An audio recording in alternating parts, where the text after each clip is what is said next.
Pues buenas tardes, bienvenidos a este webinar que estamos organizando desde la Escuela de Práctica Jurídica, desde el ámbito del área de compliance. Lo primero de todo, pues muchísimas gracias a todos por conectaros. Estamos a mitad de julio y sí que es una época más complicada, pero yo quería, pues dentro de este esfuerzo que está haciendo la Escuela de Práctica Jurídica para reforzar sus áreas vinculadas a la función de compliance. Hemos estado trabajando un webinar previo el ámbito de blanqueo de capitales y hoy el ámbito sobre el cual nos vamos a dirigir es el ámbito de protección de datos, en concreto a la identificación biométrica. También quiero aprovechar este webinar para presentar el nuevo curso de protección de datos que lanzamos en octubre en la Escuela de Práctica Jurídica. Como os decía antes, estamos ampliando la oferta y uno de los motivos que hay de este webinar es daros a conocer esta nueva posibilidad de formación que tenéis. Y lo más importante es dar las gracias a Leire. Leire, disculpadme, a Leire, que es una experta, es la directora de cumplimiento de legal y cumplimiento y además una experta precisamente en el ámbito de la identificación biométrica. Estamos antes comentando que hoy una persona que se ha dedicado desde el principio al ámbito de compliance, al ámbito en este caso del ámbito más novedoso de la utilización de nuevas tecnologías para la identificación, y cuando me lo propuso Alonso, pues yo creo que es uno de los temas que además más novedoso es, pero que más elementos transversales tiene, porque la identificación biométrica no solamente es un ámbito de protección de datos, en todos los ámbitos de blanqueo de capitales, ámbito de compliance, es el elemento de conocer bien a nuestros clientes, de asegurarnos que el proceso, la actividad de negocio que realizamos lo hacemos de forma segura, es un ámbito importante. Y presentar a Alonso Hurtado me parece casi de escándalo. Yo creo que en el ámbito de protección de datos es una referencia. Tengo la suerte de considerarlo un compañero y un amigo, pero así que muchísimas gracias, Alonso. Y cuando quieras, pues si quieres, arrancas todo eso con la introducción y empezamos con él. Vale, pues millones de gracias, Jesús.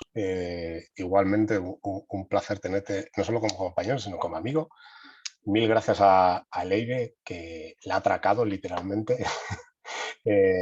Pero creo que era, o sea, de hecho cuando lo estuvimos hablando Jesús y yo, fue la primera persona que se me vino a la cabeza como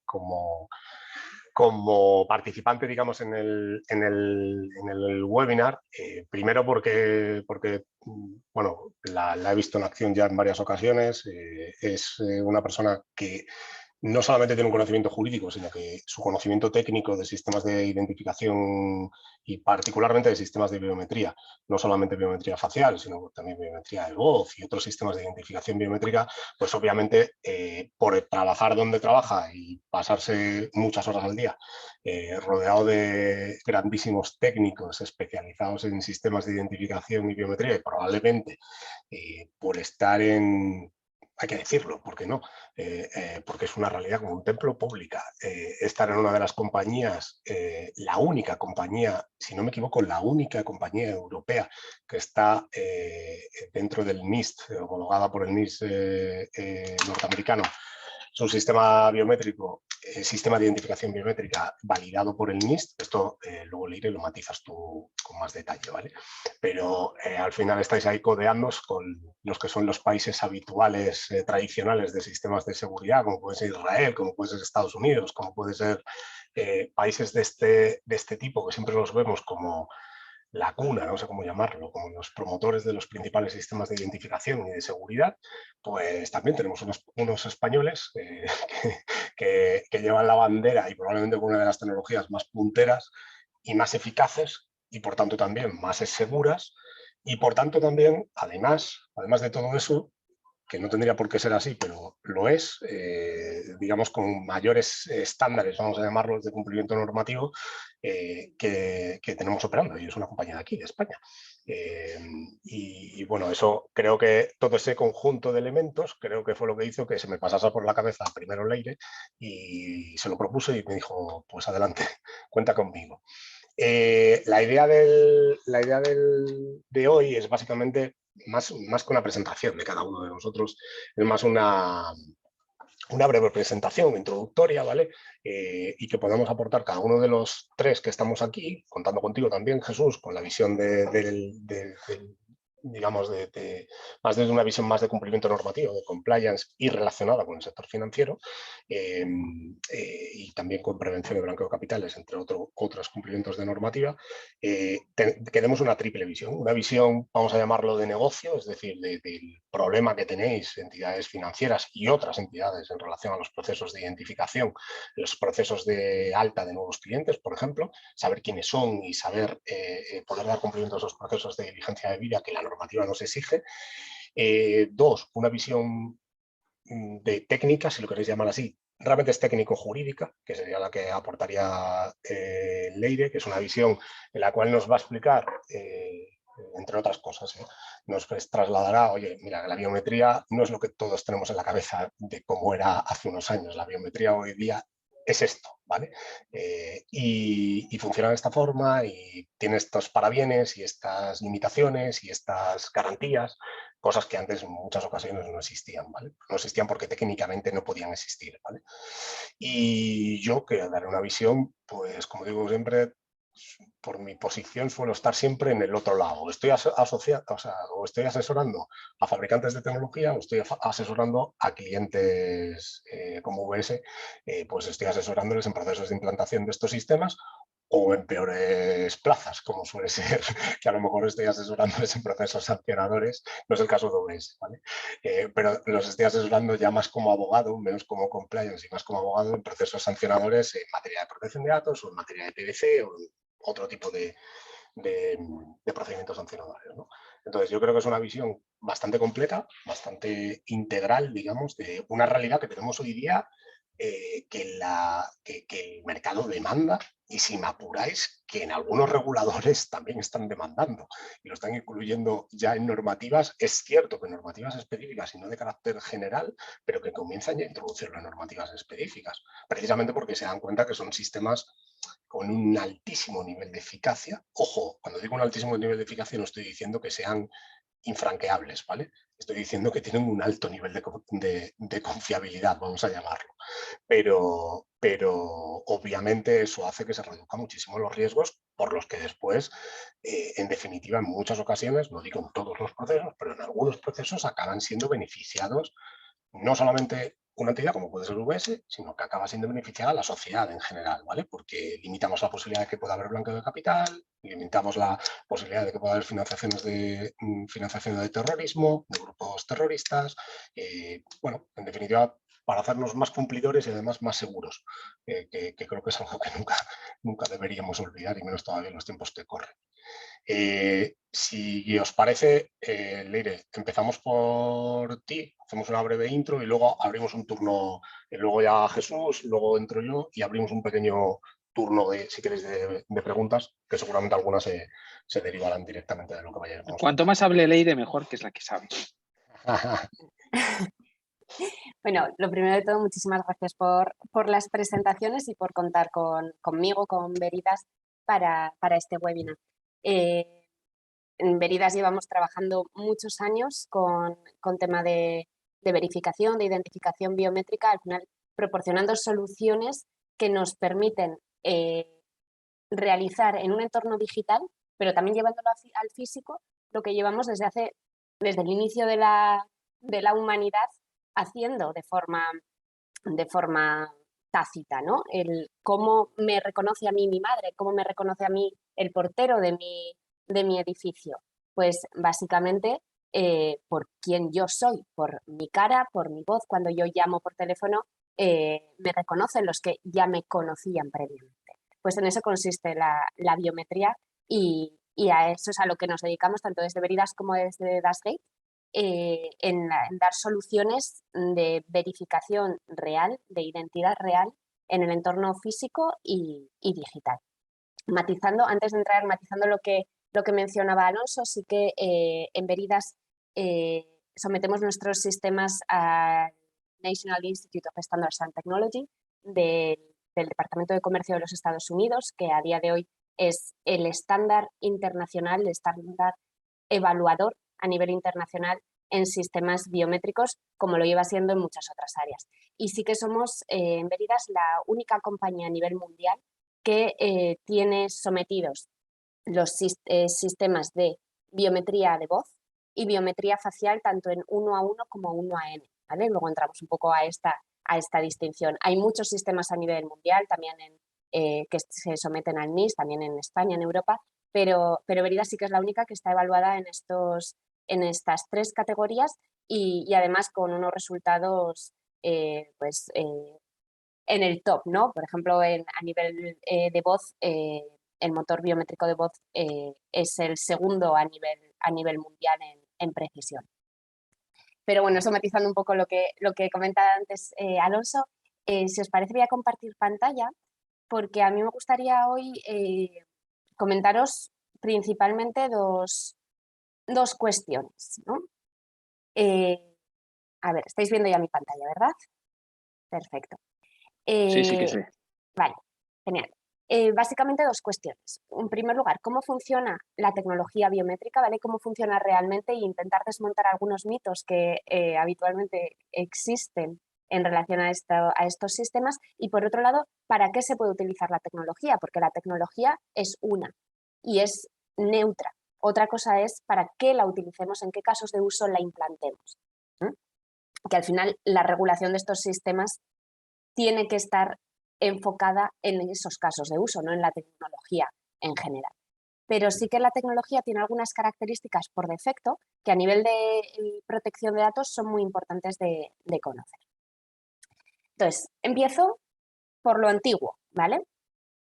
Que es lo que nos suele venir a la cabeza cuando pensamos en tecnología biométrica, que es esos puntitos en nuestra cara que unen disculpad, que unen pues, distancias entre las cejas, entre los labios. Me vais a disculpar porque el virus ha llegado a mí hoy, entonces mi voz está como está. Entonces, puntos característicos que unen nuestras características faciales y tienen como resultado un vector matemático que es una representación de todas esas medidas geométricas. El problema de esto es que a la vista de un vector que representa estas medidas, alguien que sabe cómo funciona este vector, cómo funciona esa representación, y aquí cabe mencionar que normalmente esto eran estándares, por lo cual cualquiera que pudiese acceder a esos estándares podía tener esa información, podía de alguna forma revertir el proceso, es decir, tener un vector y si yo sé que estos primeros números están representando la distancia entre las cejas, estos siguientes las comisuras de los labios, pues yo podría hacer una especie de retrato robot de la imagen original. Y además la precisión era bastante limitada, un 95%. Pero esta era la tecnología que se utilizaba pues hace 5, 7 o incluso 10 años. Y esto es importante tenerlo en cuenta porque muchas de las regulaciones que tenemos actualmente en protección de datos, etcétera, parten de aquellos años. Es decir, pues tenemos ya resoluciones o circulares del antiguo grupo de trabajo del artículo 29 de 2012, por lo cual estaba basado en esta tecnología antigua. ¿Cómo estamos a día de hoy? A día de hoy tenemos una tecnología biométrica basada en inteligencia artificial. Y esto tiene grandísimas ventajas desde el punto de vista de protección de datos. Este sería el proceso, ¿vale? Que podéis estar viendo en esta presentación. Una imagen pasa por un motor biométrico que está entrenado con redes neuronales, con inteligencia artificial, y me da como resultado un vector matemático, un vector biométrico. Esta es una representación única de esa cara realizada por este motor biométrico. Y por este motor biométrico concreto, no por ningún otro, ni siquiera por versiones distintas de este motor, de este mismo motor. Por lo cual, este vector es privado, es irreversible y no es interoperable. Solo ese motor biométrico es capaz de interpretarlo. Porque cuando yo voy a hacer comparaciones entre vectores biométricos, porque ahí es importante tener en cuenta que yo no comparo caras, comparo vectores. Y aquí hablo de caras porque igual es lo más gráfico, pero es exactamente igual si yo pienso en voz o en otras tecnologías que utilizan estos mismos planteamientos de inteligencia artificial. Entonces, cuando yo voy a comparar dos vectores biométricos, los comparo a través del mismo motor biométrico, porque si no, no va a ser capaz otro motor o otra versión del mismo motor de interpretarlos. Por tanto, las características que tiene un vector biométrico en modelos basados en inteligencia artificial, podríamos decir que son estas. En primer lugar, es irreversible, porque, como os decía, los vectores biométricos basados en inteligencia artificial no pueden volver hacia atrás. Ese motor biométrico no vamos a poderlo volver a la cara exacta de la cual lo extrajimos. Y ni siquiera el ingeniero experto que lleva años diseñando un motor biométrico es capaz, a la vista de ese vector, de interpretarlo, ¿vale? Solo ese motor lo entiende. No es interoperable, como os decía, de cada cara, cuando yo la paso por un motor biométrico me sale un número exacto. Si yo aquí tuviese un motor biométrico distinto, el resultado del vector sería distinto.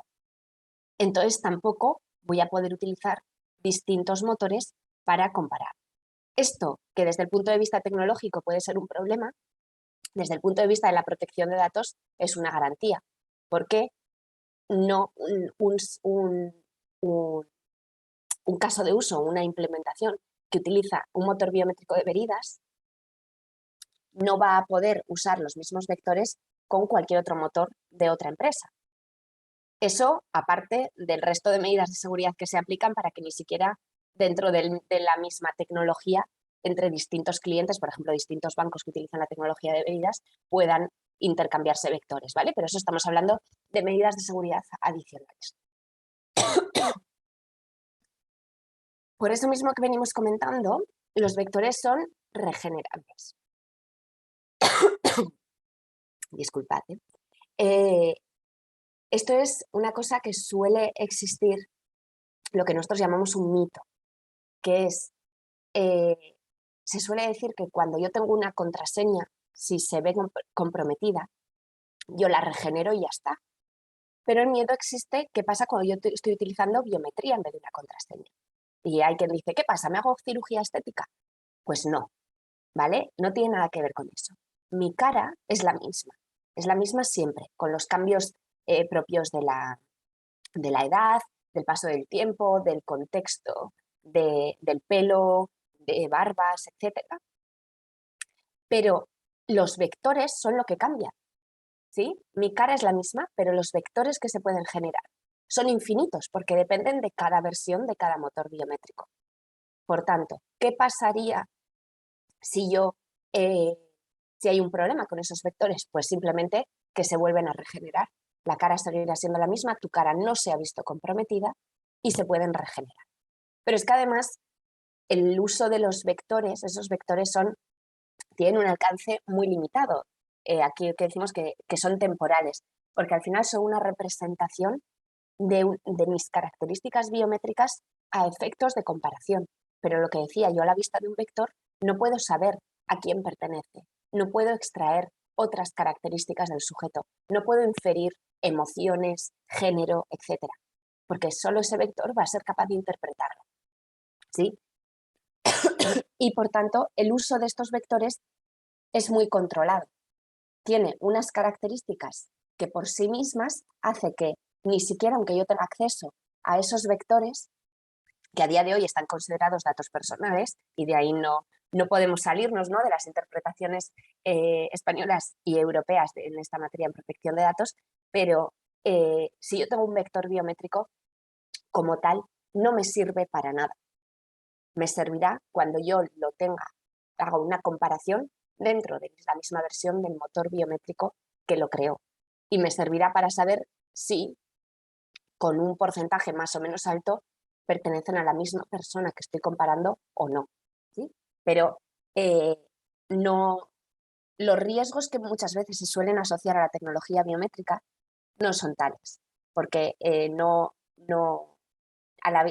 un vector yo no puedo, o voy a dejar de hablar de mí, alguien malo, sí, alguien que busque hacer el mal, no va a poder extraer, no va a poder hacer nada con esos vectores.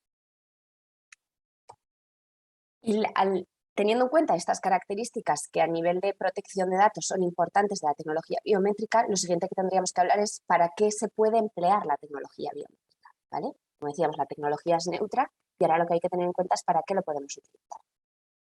La primera distinción que hay que hacer a este respecto es que existen dos aplicaciones distintas de los sistemas biométricos, que son utilizarlos con finalidades de verificación o de identificación.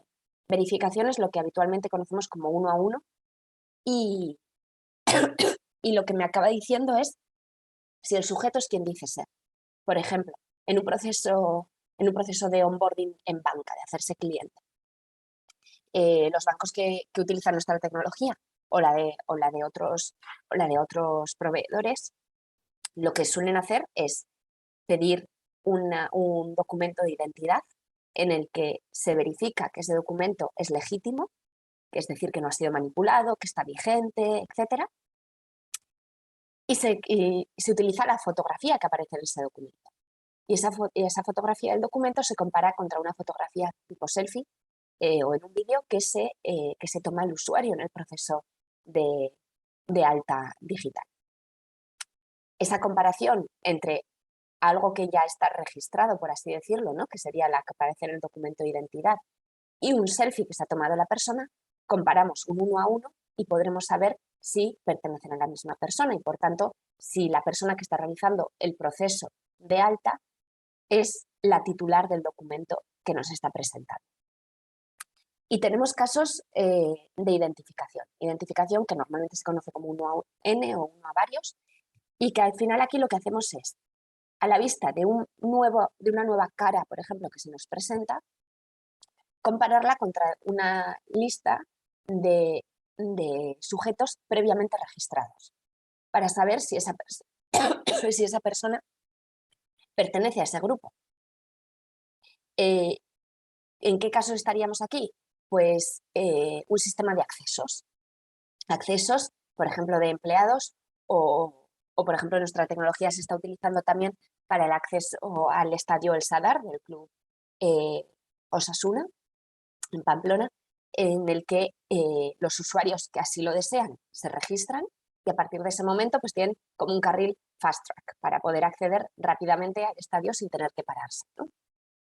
Esos usuarios que se han registrado previamente han dado su consentimiento para que sus vectores estén almacenados en una base de datos securizada y cuando se presentan ante el terminal lo que hacen es simplemente poner su cara y el sistema compara si esa cara que se le está presentando es una de las previamente registradas. En caso de que sea así, pues se le deja entrar.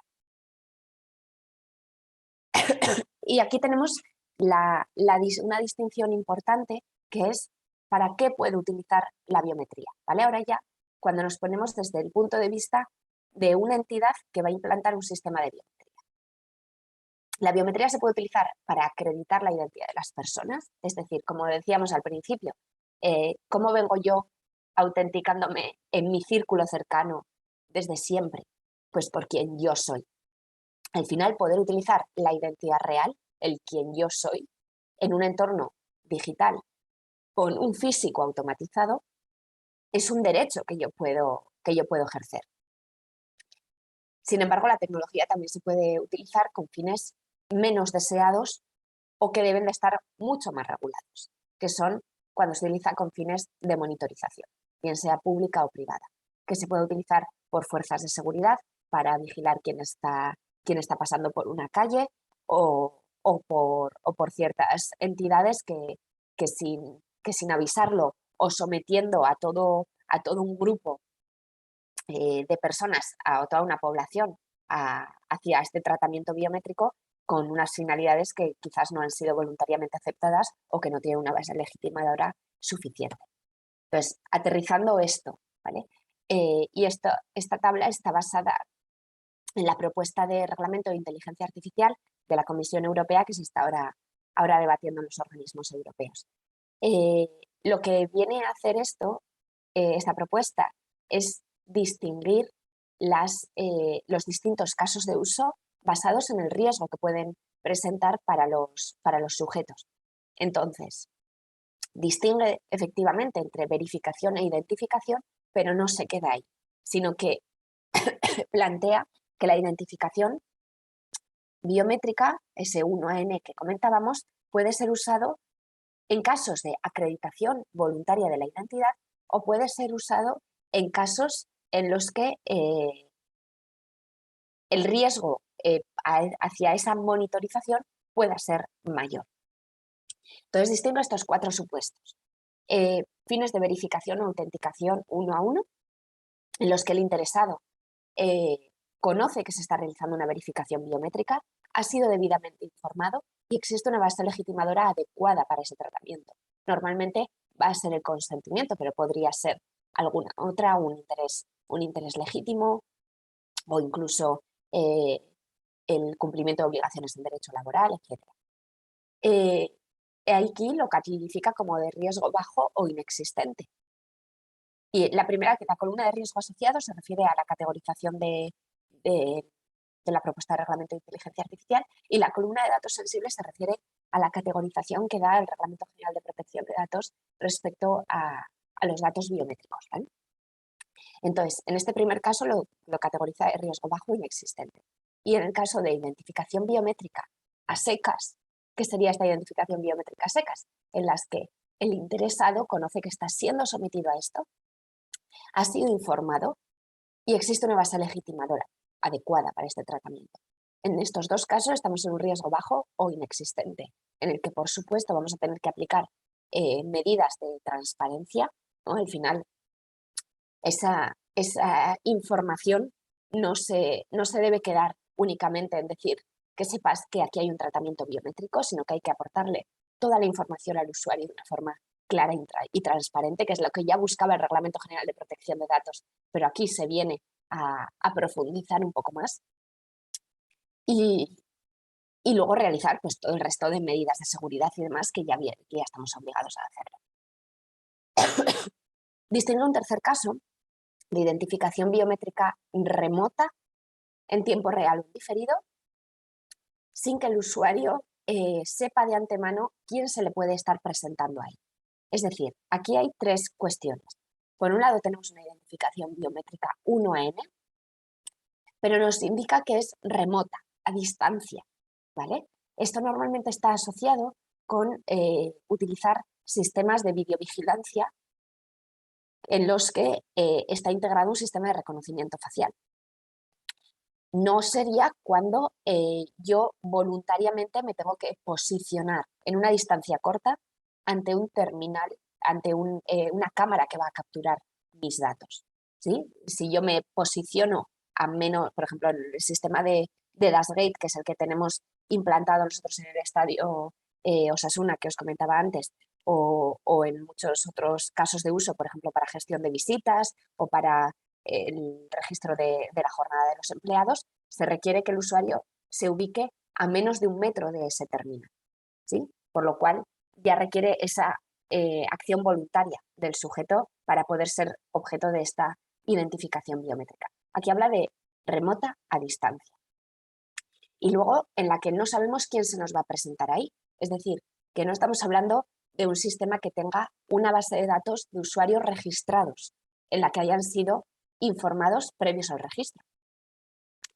Aquí el problema lo sitúa ya en un riesgo alto porque lo habitual suele ser que en estos casos el usuario no haya recibido la información adecuada y normalmente no va a tener una alternativa al tratamiento. Es decir, si tú quieres pasar por esta puerta, vas a ser sometido a un tratamiento biométrico. No tienes otra opción de acceder por otra puerta. Y esto es importante en cuanto a esa distinción. Y luego hay un último caso en el que la propuesta de reglamento lo prohíbe, salvo algunas excepciones, que es cuando estos sistemas de identificación biométrica remota en tiempo real, aunque aquí se está debatiendo si también tiene que ser en diferido, pero bueno, aquí en tiempo real, en espacios abiertos al público, pueda ser usado con fines de aplicación de la ley, es decir, utilizado por fuerzas policiales.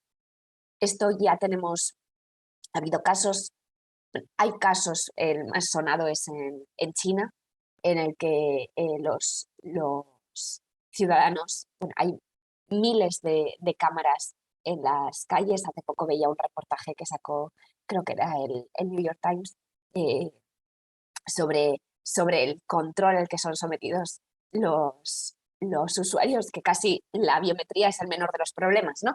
Pero es uno de ellos. Pero tenemos casos que no se nos van tan lejos. En Reino Unido hubo un caso de estos hace unos años, hace un par de años creo que fue, en el que se situaron cámaras de videovigilancia que la policía utilizaba para hacer un control de quién estaba pasando por ciertos espacios. Entonces, esto por defecto se prohíbe, aunque es verdad que hay que ponderar derechos e intereses en riesgo. Por tanto, se establecen algunas excepciones. Por ejemplo, si yo estoy buscando a víctimas de delitos, incluyendo a menores desaparecidos. En ese caso, ¿qué debe predominar? La búsqueda de ese menor que ha sido desaparecido, que podemos estar hablando del derecho a la vida, a la integridad física o el derecho a la protección de datos. Entonces, al final, todo se trata de una balanza que va a haber que ponderar caso por caso y va a tener que ser debatido, aprobado por autoridades judiciales o administrativas. O también se hace referencia a una de las excepciones a que pueda ser cuando hay una amenaza grave e inminente para la vida de las personas, como puede ser un ataque terrorista, que yo pueda utilizar esta tecnología para buscar al terrorista antes de que suceda el incidente, ¿no? O para la búsqueda de algunas personas que puedan estar condenadas en ciertos delitos graves dentro de la Unión Europea.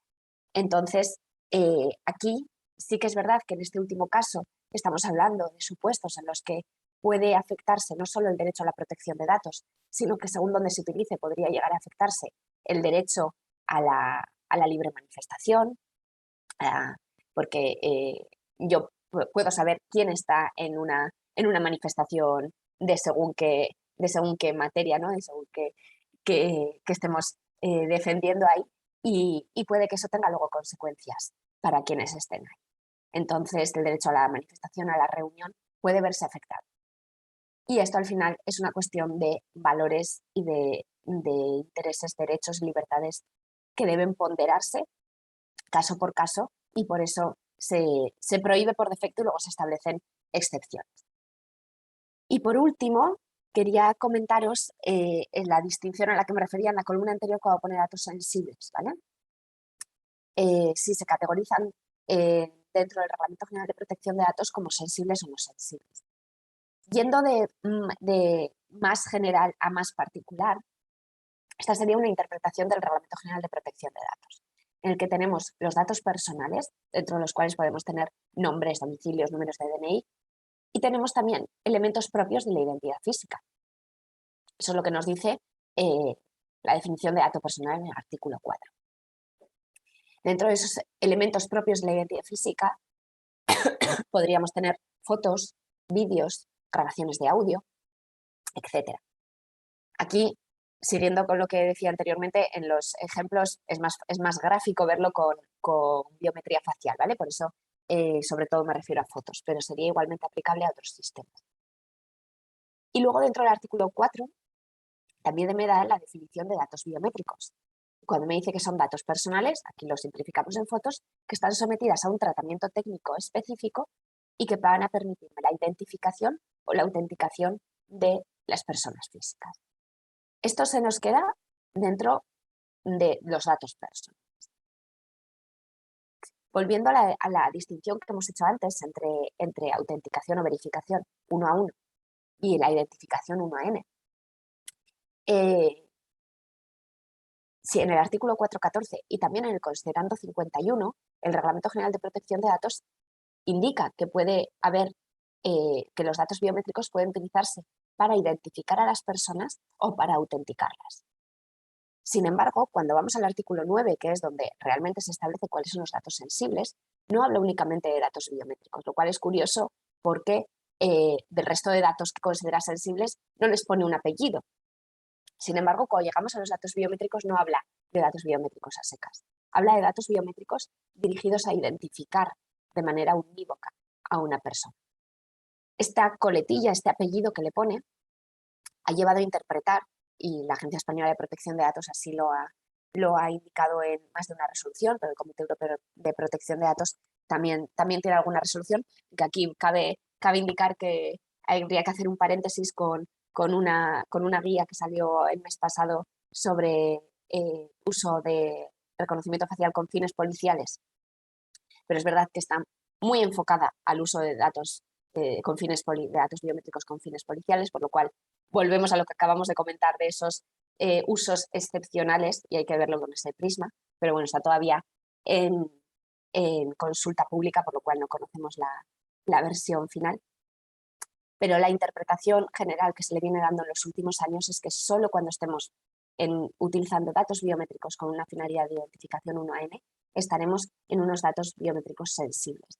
Esto, por defecto, no quiere... Bueno, voy a hacer aquí un paréntesis o entendérmelo entre comillas, ¿vale? No quiere decir que no se puedan utilizar estos datos biométricos, sino que vamos a tener que tener en cuenta más cosas. Lo digo entre comillas porque por defecto en el artículo 9.1 se prohíbe utilizar estos datos biométricos, pero siempre que haya que exista una de las excepciones a la prohibición general del artículo 9.2 del Reglamento General de Protección de Datos, que puede ser el consentimiento, pues aquí estaremos en un uso legítimo de estos datos biométricos con esta finalidad y así se está implementando. Cuando existe bien esa voluntariedad o bien otro caso de uso bastante sonado en este sentido es para el uso el acceso por parte de los empleados a los centros de trabajo, que sirva también como registro horario. Esto existe una guía de la Agencia Española de Protección de Datos considerando que por el cumplimiento de obligaciones de derecho laboral dentro del Estatuto de los Trabajadores esto está permitido. Entonces, eso, me extendí un poco más de lo que quería, pero un poco estas dos cuestiones, ¿no? De cómo funciona la tecnología biométrica, que tiene por defecto unas características que la hacen privada y segura por defecto y desde el diseño, y luego los diferentes casos en los que se puede aplicar y que habrá que tener en cuenta cada uno de esos diferentes casos y regular para cada uno de esos diferentes casos, no tener una predisposición general en contra y tampoco a favor de la tecnología biométrica en general, sino en cada uno de los casos de uso. Mil gracias, Leire. Más claro, imposible. Algo tan sumamente complejo, más claro, imposible. Estaban haciendo un par de preguntas, una de ellas la he contestado yo por el chat. Nacho, que pregunta, ¿podría entenderse como una función hash que un texto genere una huella, pero de la huella no se puede determinar el texto limpio, salvo que tengas el algoritmo de descifrado? Esa es una de las preguntas. Sí, pues sí, nosotros solemos decir que al final el vector biométrico resultante es asimilable al hash, ¿vale? No es exactamente un hash, funciona de forma distinta, pero en cuanto a este entendimiento de que desde una foto, pasándola por un motor biométrico concreto, ¿no? Que en este caso en un hash sería por una función hash concreta, obtenemos un resultado que no podemos volver hacia atrás y que si lo hubiésemos pasado ese mismo texto, esa misma imagen, por una función hash distinta, el resultado hubiese sido distinto. Aterrizándolo igual a conceptos que conocemos más como puede ser la función hash, sí que es asimilable. Y luego la otra que la planteaba, bueno, la he contestado yo, ¿vale? Pero la gente está por el chat. La otra que planteaba Tamara, que dice, a partir de los vectores no... Coméntala. Jesús, habla que se te corta. No, que la comentes tú, me refería. Ah, vale. Algo que estaba en el chat que la comentas. Tamara preguntaba, a partir de los vectores no puede identificarse, pero a través del motor específico sí, por lo que seguirá pudiendo ser identificable y no anónimo aplicándose GDPR. Y nada, yo le contestaba que efectivamente el sistema es con un mismo motor, debe poder identificar al usuario, pero la clave es que solo puede hacerse con el mismo motor, no de forma inversa, ni con otro motor biométrico. Y que los modelos anteriores si era factible, el modelo de puntos que habías establecido, si era factible. Y digo, por tanto, el mero tratamiento de datos sigue siendo dato personal bajo GDPR. Sí, exacto. O sea, es un dato personal. Es un dato personal, no cabe duda de eso. Podríamos considerar que está pseudo anonimizado, quizás en el sentido de que yo un vector por sí solo no me sirve para nada, pero es verdad que cuando lo comparo con otro dentro de un sistema concreto es cuando me va a dar una información, una información que al final es un porcentaje de similitud. Me va a decir, oye, pues a un 90 o un 100% se parecen, por lo cual voy a interpretar que es la misma persona, o oye, solo se parecen en un 30%, pues no va a ser la misma persona. Exacto. Pero es un dato bueno, personal. sí, es obvio. O sea, quiero decir, la discusión de si este tipo de tratamientos es dato personal o no es dato personal, siempre va a ser dato personal, que podremos tener en un proceso, digamos, de pseudo-anonimización, podríamos llegar a, o sea, podemos estar en esa posición, pero siempre va a estar dentro de la normativa de datos y no va a quedar fuera porque expresamente lo recoge, además, el reglamento, ¿vale? Y porque además si pasara a ser anónimo, como estabas diciendo, Tamara, dejaría de sernos útil para lo que realmente buscamos, porque no olvidemos que al final el dato anónimo no nos permitiría poder reidentificar al usuario, ¿vale? Es decir, poder reidentificar o autenticar al usuario, ¿vale? Cuando viniera posteriormente a la entrada correspondiente para poder hacer la autenticación. Y pregunta Tamara que al motor no tiene acceso otro agente aparte del mismo proveedor. Entiendo que te refieres a que si al motor de biometría tiene acceso a algún tercero aparte, en este caso, de Veridas, ¿no? Vale. No, nosotros, nosotros de hecho, el modelo que tenemos nosotros habitualmente es un modelo SaaS, es decir, nosotros damos acceso a nuestros clientes, a las entidades pues, bancarias, de telecomunicaciones, de mobility, del sector que sean, a nuestra nube, en la que nos envían las imágenes o los vectores, según en qué caso estemos, y hacemos la comparación. Ellos no tienen acceso al motor. Aquí hablo de nube, pues siempre, por ejemplo, dentro del espacio económico europeo, no hay almacenamiento por nuestra parte, etc. Y luego, en algunos casos específicos, en los que por la casuística del sector o de la propia entidad, pues ciertas entidades públicas tienen esta limitación, que sí que puede que lo entreguemos on-prem, es decir, que nosotros entreguemos el sistema y lo instale en la propia entidad, nuestro cliente, en su infraestructura. Aquí no tienen acceso a los datos del motor, ¿no? Al final es nuestra tecnología y nuestro know-how. Entonces, no van a poder hacer ingeniería inversa, porque no van a tener acceso a los datos del motor. Exactamente. Bueno, yo por dar también no sé si hay más preguntas, si no seguimos. Por dar un poco también una visión, Jesús, y te doy también paso a ti, una visión desde un punto de vista, como digo, de asesoramiento y cuál es la problemática actual que nos estamos encontrando como asesores, ¿vale? O bien de entidades como Veridas, o bien de clientes finales, como en este caso podría ser UBS o cualquier otra entidad que quisiera implantar estos sistemas. Sobre todo, nos estamos encontrando con muchísima problemática en relación a la inseguridad, permitidme la expresión, inseguridad jurídica a la que nos estamos enfrentando. Por un lado tenemos reguladores como podría ser el SEPLAC, como podría ser el propio Servicio de Prevención de Blanqueo de Capitales, o sea, el propio Servicio de Prevención de Blanqueo de Capitales, o pueden ser fuerzas y cuerpos de seguridad que nos exigen una diligencia debida en procesos de identificación y además unos tiempos de identificación muy rápidos. Estoy pensando, por ejemplo, en operadores de telecomunicaciones asociados a procesos de fraude, ¿vale? Que en ocasiones pueden acabar, telecomunicaciones, energía, todo lo que sea utility, ¿vale? Pueden acabar siendo operaciones de fraude a esas compañías que acaban redundando en cantidades económicas que acaban siendo utilizadas para no solamente defraudar, sino algo todavía mucho peor, que puede ser financiar a células islamistas, por ejemplo, ¿vale?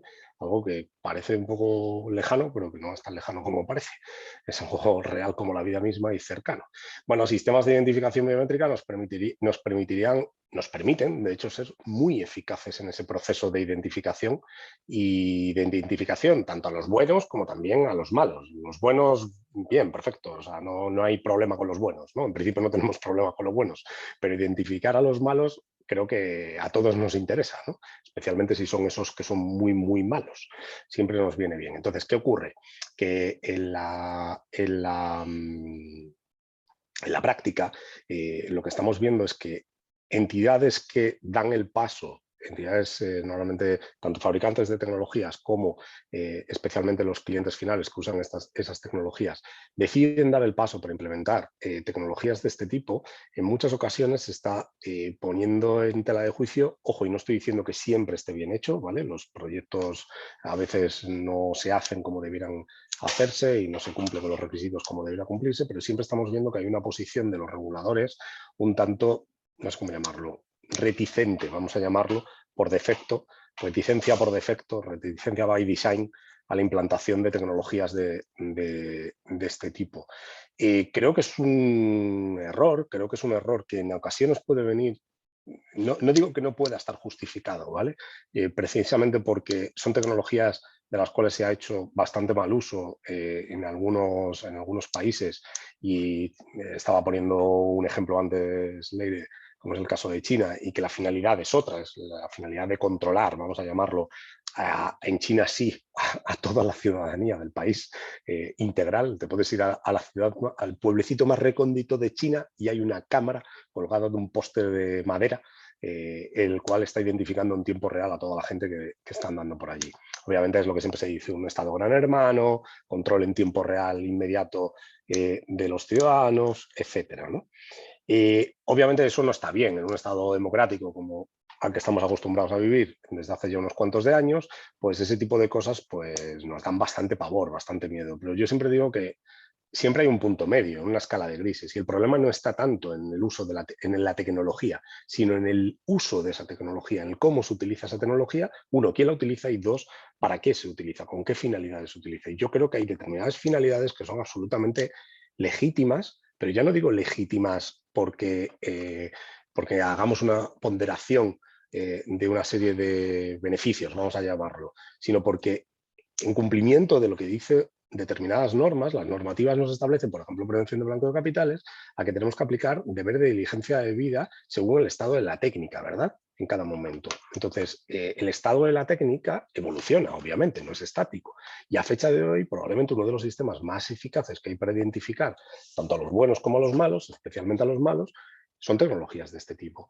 ¿Por qué compañías, como podría ser UBS, que no sé si es el ejemplo, Jesús, y si vosotros estáis en ese punto, pero cojo de ejemplo a UBS o cualquier entidad financiera, tienen literalmente miedo a implantar tecnologías que podrían reducir drásticamente los problemas que están teniendo con otros reguladores de cara al cumplimiento de su obligación de diligencia debida. Esto, ¿por qué ocurre? Ocurre porque hay una falta, a mi juicio, de seguridad jurídica por parte de los reguladores que no definen qué se puede hacer y qué no se puede hacer. Ojo, no estoy diciendo que haya que hacer una ley, que sería estupendo, ¿vale? Un artículo en una norma que sería lo ideal, ¿no? Porque ya te da la seguridad completa y absoluta. Pero al menos unas guías interpretativas, estoy pensando en el sector financiero, que la EBA, por ejemplo, que la European Bank Authority o que el EDPB en materia de protección de datos establezcan unas guías interpretativas que luego todos sabemos que al final son tomadas como si fueran, no son normas, pero acaban tomadas como si fueran normas propiamente dichas, más soft law que hard law, pero que acaban tomando como referencia para la interpretación, vamos a llamarlo, tanto por organismos administrativos como después por organismos, por los jueces y los tribunales. Yo creo que eso es un punto hacia el que tenemos que caminar y yo creo que es un punto hacia el que, y solamente se puede caminar de una forma, que es sentándose y que empresas como Veridas expliquen cómo funciona la biometría, como muy bien ha hecho antes Leire, que profesionales como nosotros nos sentemos y expliquemos, mirad, es que estamos en un atolladero. Si hacemos esto, nos sancionáis porque no hacemos identificaciones adecuadas y si hacemos esto otro, que es la forma más adecuada de hacer las identificaciones, nos decís que estamos vulnerando un derecho fundamental. Entonces, es un poco de, si voy para un lado me encuentro con un callejón sin salida y si me voy para el otro me encuentro otro callejón sin salida. Que al menos nos digan o nos orienten cuál es el punto medio que consideran que es el adecuado. Yo creo que es vital en estos momentos, y no estoy hablando solo a nivel nacional en España, estoy hablando a nivel europeo, creo que es clave.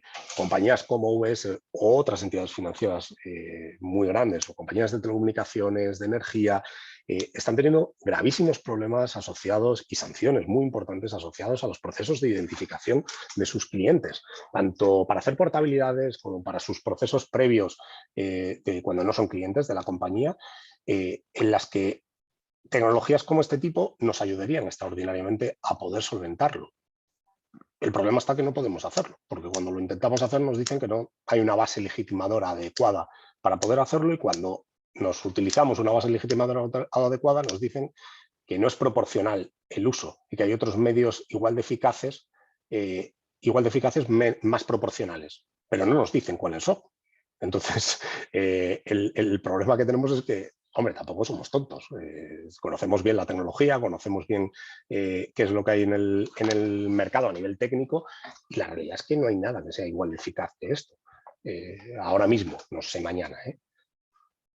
No sé, Jesús, ¿qué problema? O sea, ¿lo estáis viendo igual en el mercado, en el sector? No sé, voy a bajar a 3 ámbitos. Yo creo que cuando hablamos, bueno, iba a empezar por esto, pero voy a primero dar las gracias al Leire por el esfuerzo que ha hecho. Yo no lo quería decir al principio, pero el esfuerzo para poder hablar, y segundo, el esfuerzo, a mí me parece alucinante, de bajar a cosas complicadísimas a una forma sencillísima. Aún mi nivel tecnológico es muy reducido.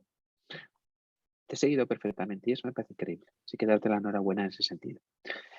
Bajando a mi terreno, fíjate que yo me gusta hablar de 3 ámbitos. Y yo creo que lo que vamos a hablar es que la tecnología es algo que es necesario. Yo creo que vamos a hablar de negocio, vamos a hablar de seguridad y tenemos que hablar de cumplimiento normativo.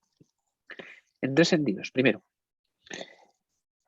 desde el punto de vista de seguridad, que yo creo que está claro que en cualquiera de las guías que se plantean, el ámbito del riesgo tecnológico de ciberseguridad es uno de los retos que tenemos en los próximos años.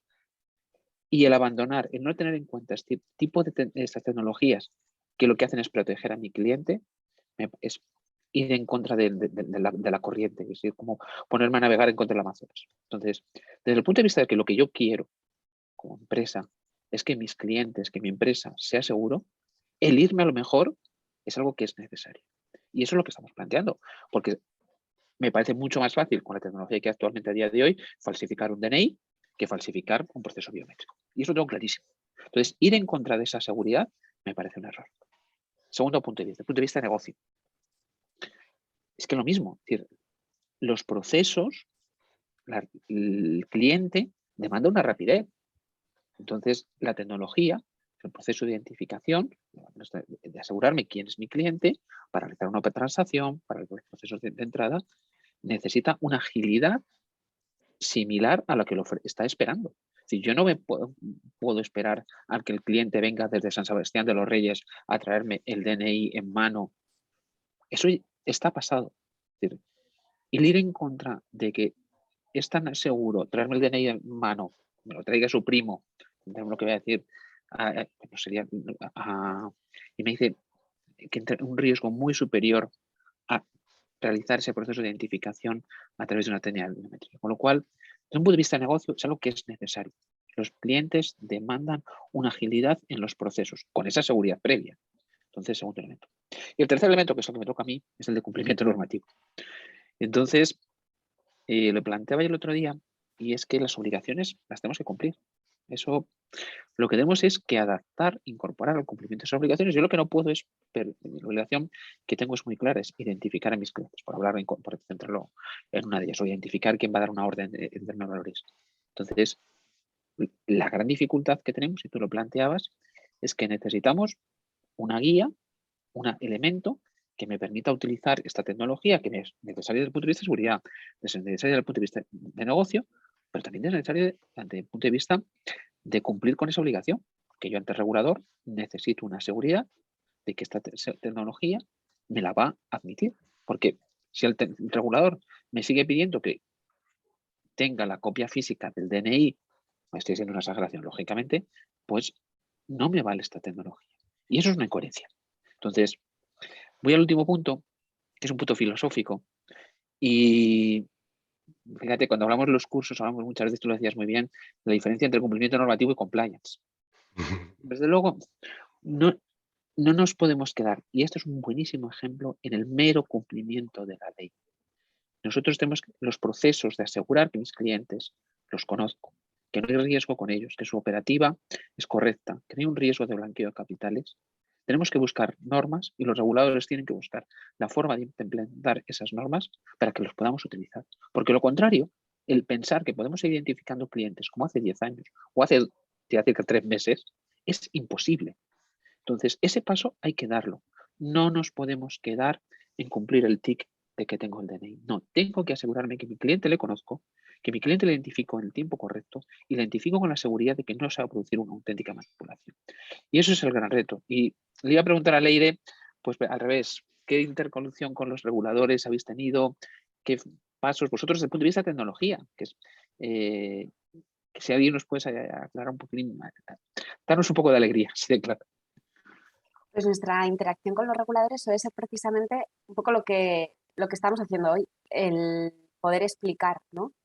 Cómo funciona la tecnología, a veces resolver muchas dudas, porque nos hemos encontrado, y aquí hemos hablado pues, con la Agencia Española de Protección de Datos, a nivel, con miembros tanto del Congreso, del Senado, en procesos legislativos, también con el Parlamento Europeo, etcétera. Y al final todo es, pues bueno, también podríamos hablar de SEPLAC, o sea, ¿no? de distintos ámbitos del Centro Criptológico Nacional. Al final es una labor de explicar cómo funciona la tecnología, de intentar explicar dónde no existen riesgos y, por tanto, poner trabas en ciertos procesos, en ciertas fases del proceso, pues no tiene sentido y, sin embargo, poder explicarles dónde sí hay que regular y dónde antes hablábamos, ¿no? La tecnología tiene unas características que la hacen privada y segura. Ahora bien, pues igual hay que exigir que se utilicen tecnologías que estén basadas en inteligencia artificial, que hayan sido evaluadas por el NIST. Y aquí tenemos el ejemplo del Centro Criptológico Nacional, unas guías del año pasado, el anexo F11 de herramientas de videoidentificación, que es lo que pueden utilizar los prestadores cualificados de servicios electrónicos para la emisión de certificados cualificados, ya establece como requisito que las herramientas, que el motor biométrico haya sido sometido al NIST, ¿no? Pues veamos qué tenemos que exigir a la tecnología y luego veamos cuáles son los casos de uso que efectivamente pueden suponer un riesgo para los derechos de los usuarios y cuáles simplemente el darles la posibilidad de utilizar la tecnología biométrica es dejarles a los propios ciudadanos ejercer un derecho, ¿no? Entonces, esa es un poco nuestra labor normalmente con los reguladores. Y sí que ahí hemos conseguido cosas, no sé si nos hubiese gustado más, ¿no? Pero ir desmontando lo que nosotros decimos, ir desmontando poco a poco algunos mitos con esta tecnología, pues sí que, o sea, es lo que mencionabas, ¿no? Creo que tenemos esa labor no solo de desarrollar la tecnología y de implantarla y de venderla, sino de ser transparentes ante la sociedad. Y la sociedad incluye al usuario final que va a utilizar la tecnología, al ciudadano de a pie que se va a encontrar con que ahora puede abrirse una cuenta corriente en su banco desde el sofá de su casa, con las entidades, los responsables del tratamiento que van a utilizar esta tecnología, que conozcan cómo funciona de forma muy transparente, pero también con los reguladores, que al final son los reguladores o las autoridades de control, que al final son los que tienen que legislar y los que luego van a supervisar. Entonces, en esas tres variantes, ahí está un poco donde intentamos hacer la mayor didáctica posible siempre. La pedagogía es, yo lo digo por mis hijos, es lo más difícil, pero también es lo más efectivo. Así de claro. Alonso, nos hemos pasado 3 minutillos, pero te dejo la última intervención. Y luego Nada, ya despedimos. bueno, de hecho, un segundo porque había una pregunta por aquí. Así, hay un par de preguntas que creo que además Sí. son Sí, para hay dos, niños. perdón. Sí, buenas Eh, tardes, ¿sabes? Bueno, las estás viendo, ¿no, Leire? Sí, Vale. quisiera saber si esta solución debería ser en modalidad SaaS, si la tienen implantada en el sector público. Sí, aquí un caso de uso que es público es el Gobierno de Navarra, la plataforma de educación, que por ejemplo pues llegó la pandemia y todo se gestionaba a través de los sistemas Educa, de los sistemas de las plataformas online a las que podían acceder los estudiantes y sobre todo los padres, pero había muchísimos padres que no se habían dado de alta. Entonces, de repente los niños no podían asistir a clases ni acceder a las tareas. Entonces, ahí se hizo un proyecto pues un poco más reducido y después se ha mantenido y sigue activo a día de hoy para estas plataformas de educación. Y luego hay casos de uso relacionados sobre todo con prestadores cualificados de servicios electrónicos, tanto en el País Vasco, Cataluña y a nivel nacional pues con el principal, ¿no? Hay casos que nos podemos contar un poco por confidencialidad, pero, pero bueno, sí que estamos en el sector público y sí que estamos en modalidad SaaS. Y luego la otra pregunta es la implementación de nuestra solución a un cliente. Si realizamos nosotros por cuenta del cliente la evaluación de impacto, aquí hay de todo, ¿vale? Sí que es verdad en esa distinción que hacíamos antes de cuándo se considera un dato sensible, cuándo no, que cuando estamos en casos de uso de verificación biométrica de 1 a 1, no es necesario en principio. Aquí ya si se realiza pues es una mejor práctica y hay muchos casos, sobre todo entidades grandes que lo suelen realizar ellos internamente. Sí que cuando estamos hablando de casos de uso e identificación, que esto lo tenemos sobre todo más en la parte de dashgate, en la parte de control de accesos físicos, nosotros hemos realizado evaluaciones de impacto, pero con un alcance limitado, por así decirlo. Nosotros al final lo que podemos hacer es evaluar nuestra tecnología y evaluar nuestro sistema en las distintas aplicaciones que puede tener en la práctica. Y esto luego se lo facilitamos a nuestros clientes para que ellos le añadan la capa superior a la cebolla, ¿no? Le pongan pues la especialidad de su caso de uso, cómo es la información, a nivel de la información y de la solicitud de consentimiento, cómo lo han implantado ellos, qué medidas de seguridad implantan ellos específicas, etcétera. Entonces, ahí sí que tenemos en la parte de accesos varias evaluaciones de impacto realizadas para distintos casos de uso y luego en el resto de casos al final lo que hacemos es pues proporcionar toda la información que podemos, ¿no? Tanto lo que he explicado hoy de forma escrita, las medidas de seguridad que tenemos nosotros, o nuestro proveedor de servicios de nube, etcétera, y apoyar durante todo el proceso. Alonso, último minuto. Nada, Se nos van a echar. Yo agradecer a Leire un montón su participación y la explicación súper clarísima. Y bueno, y agradecer también a todos los asistentes. Hemos llegado a 40, si no me equivoco, a 40 Sí, participantes. Correcto. En algún momento ha habido un momento de 40 y bueno, siempre está por encima de 35, que la verdad que está bastante bien por una parte tan extraordinariamente calurosa como hay que estar a la esta. piscina. Millones de gracias a todos y nada, y os esperamos en el programa. Aquellos que estéis interesados, os aseguro que va a tener una conexión absolutamente real con la realidad del día a día en materia de protección de datos y con la problemática real a la que las organizaciones se están enfrentando día a día. Pues fíjate, para acabar yo quiero dar gracias a Veridas, perdona. Primero porque sentirnos orgullosos de que, como españoles, de que existe esta tecnología, así de claro. El que estemos hablando, Leire podía ser la directora de una empresa de cumplimiento, de una empresa de tecnología israelita y estaríamos aquí dándole las gracias, pero siendo la de una española, pues todavía con más motivo. Y eso me parece muy importante. Luego, como tú decías, a Leire, pues por lo clarísimo que lo ha hecho y por el esfuerzo con la garganta, por doble motivo. Y quería pedir, se me olvidó decirlo al principio, Bernardo Olivares, que es el otro director del curso, pues está con COVID, pero usted está con COVID y con fiebre y no se ha podido conectar. Entonces, de parte de él, pues saludaros a todos y daros las gracias por haberos conectado. Y desearos también un buen verano, que también hay que descansar, que eso es importante. Pues muchas gracias a los dos y a todos vosotros. Muchas gracias. Muchas Muchas gracias. gracias. Chao. Hasta luego.